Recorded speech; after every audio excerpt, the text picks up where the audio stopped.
Hi friends, இன்றைக்கி எங்கள் பாப்பா அம்மா சொன்ன ஒரு ஸ்டோரி பற்றி தான் நான் உங்கள்கிட்ட ஷேர் பண்ண போகிறேன்.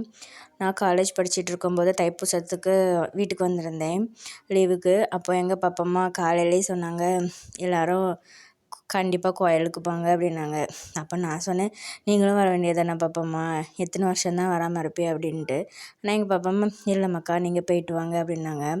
அதுக்கப்புறம் சொன்னாங்க, காலையிலேயே இன்னைக்கு முருகர் வந்து என் கனவுல வந்து சொன்னார் வா அப்படின்ட்டு. ஆனால் நான் வரவே மாட்டேன் அப்படின்னு சொல்லிட்டேன் அப்படின்னு சொன்னாங்க. அப்போ நான் கேட்டேன், கனவுல வந்தவர் எப்படி இருந்தாருன்னு கேட்டேன்.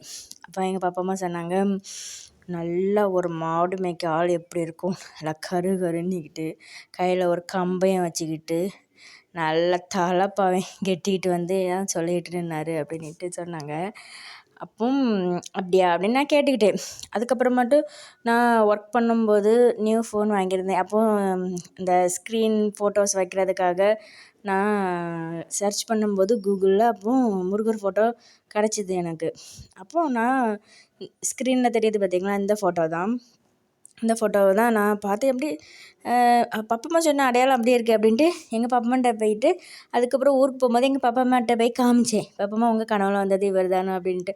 ஆமாம் இப்படியே தான் இருந்தார் அப்படின்னு எங்கள் பாப்பம்மா சொல்லி சந்தோஷப்பட்டாங்க. எனக்கு அப்படியே புல்லரிச்சிட்டு எங்கள் பாப்பா சொல்லும்போது. அப்போ அந்த டைமில் வந்து டச்சு ஃபோன்லாம் அவ்வளோக்கு கிடையாது. எங்கள் வீட்டிலலாம் யாருமே யூஸ் பண்ணுறது கிடையாது. டிவிலேயும் அப்படி கிடையாது. இப்போ எங்கள் பாப்பம்மா கனவுல என் முருகர் வந்திருக்காரு அப்படின்னு நான் நினச்சிக்கிட்டேன்.